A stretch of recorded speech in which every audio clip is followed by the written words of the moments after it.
And while this violence, of course, impacts all communities, we also know it does not do so equally when Latino Americans are twice as likely to be victims of gun homicides.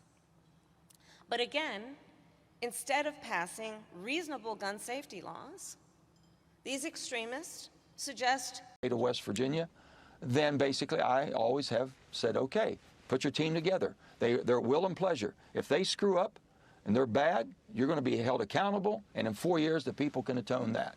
So I've been very differential. I'm going to look at each one of them. There might be some that I don't agree with. I will be able to let the Biden administration know how I feel, but we haven't done the personal interviews yet before we confirm. I look forward to that. Senator Manchin, thank you. Thanks for joining us, and good luck this week in coming. First of all, the Government Accountability Office reported that at least $4 billion in jobless benefits frauds has been formally determined by the state unemployment services, while at least $45 billion in payments have been flagged for potential fraud by the U.S. Department of Labor. This cannot be interpreted as the extent of the problem, though. The report provides the latest insight in the numerous schemes to steal money from a range of ideas of hastily implemented crisis relief programs. Things are hastily implemented? No. It comes a week before newly powered in-House Republicans are making their investigation into this effort. The House Oversight Committee also said that it's possible this could happen.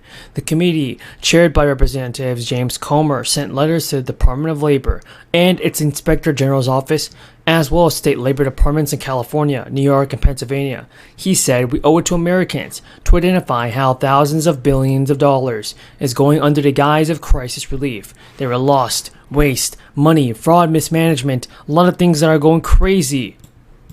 Also want to say this, folks, a key component of the relief effort was a federal weekly supplement for out-of-work Americans. If you're out of work, don't worry, we got stimulus just for you, because a total of $900 billion in crisis unemployment benefits were paid from April to September 2022.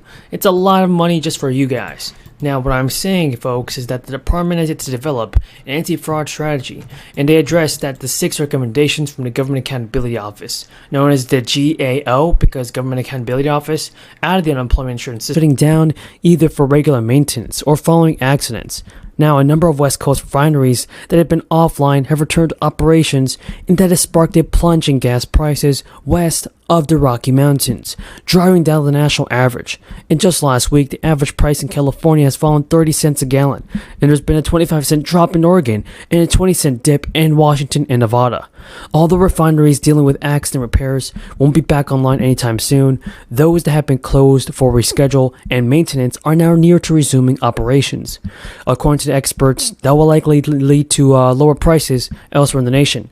And even if the drop isn't as precipitous as it has been out west, oil and gas futures fell in Tuesday's trading after word got out that President Biden announced 15 million barrels of oil will be released. And that represented just another phase of the planned release of 180 million barrels of gas over 6 months being released in late March.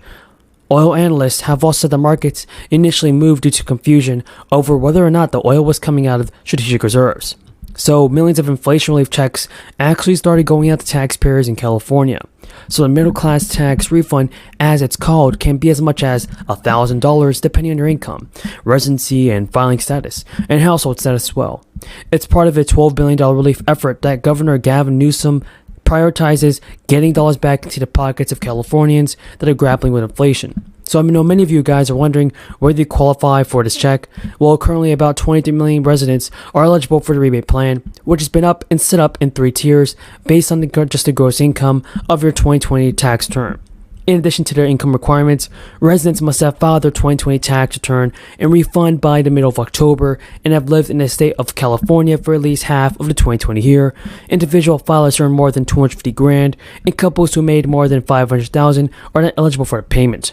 But here's more news about this.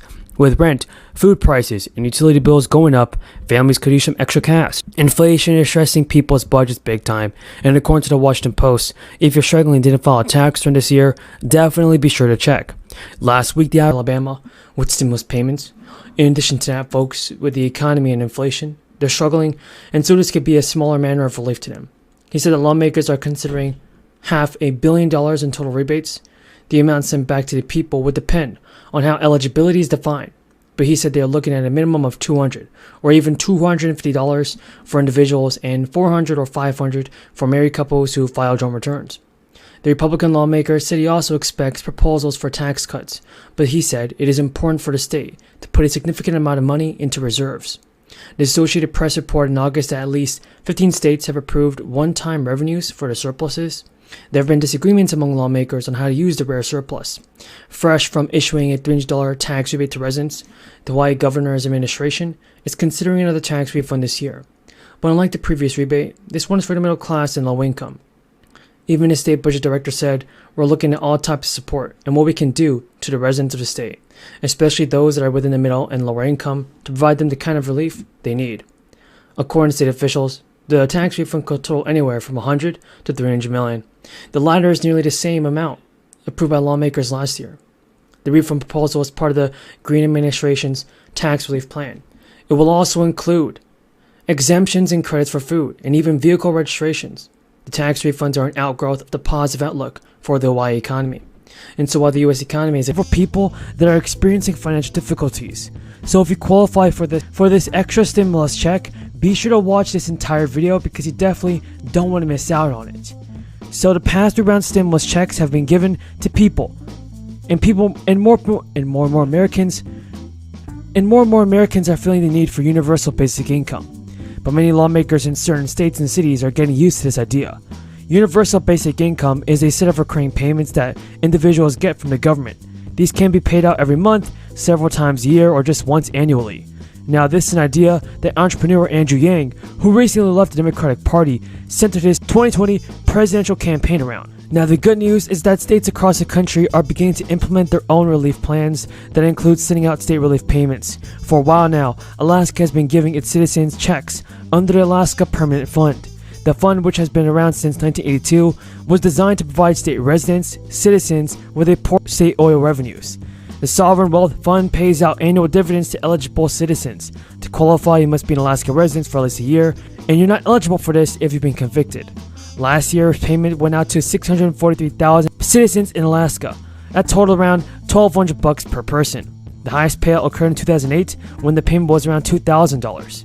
Now more money is headed into the pockets of thousands of people who live in Chicago. The Chicago City Council yesterday approved a multi-million-dollar budget, which includes hundreds of dollars for thousands of households in the Windy City. This makes it the largest basic income pilot program in the United States. To qualify, individuals must earn less than $35,000 per year. Participants will be chosen by random. That means you can't apply yourself. Now, the money for this plan is provided under Biden's American Rescue Plan. The passage comes a day after LA announced its program to help thousands of families in the city. The Chicago program is meant to relieve the financial burden on families affected by the crisis. Hundreds of thousands of people in Chicago lost their jobs during the first 6 months of the crisis, and about 18% of people living in Chicago are below the federal poverty line.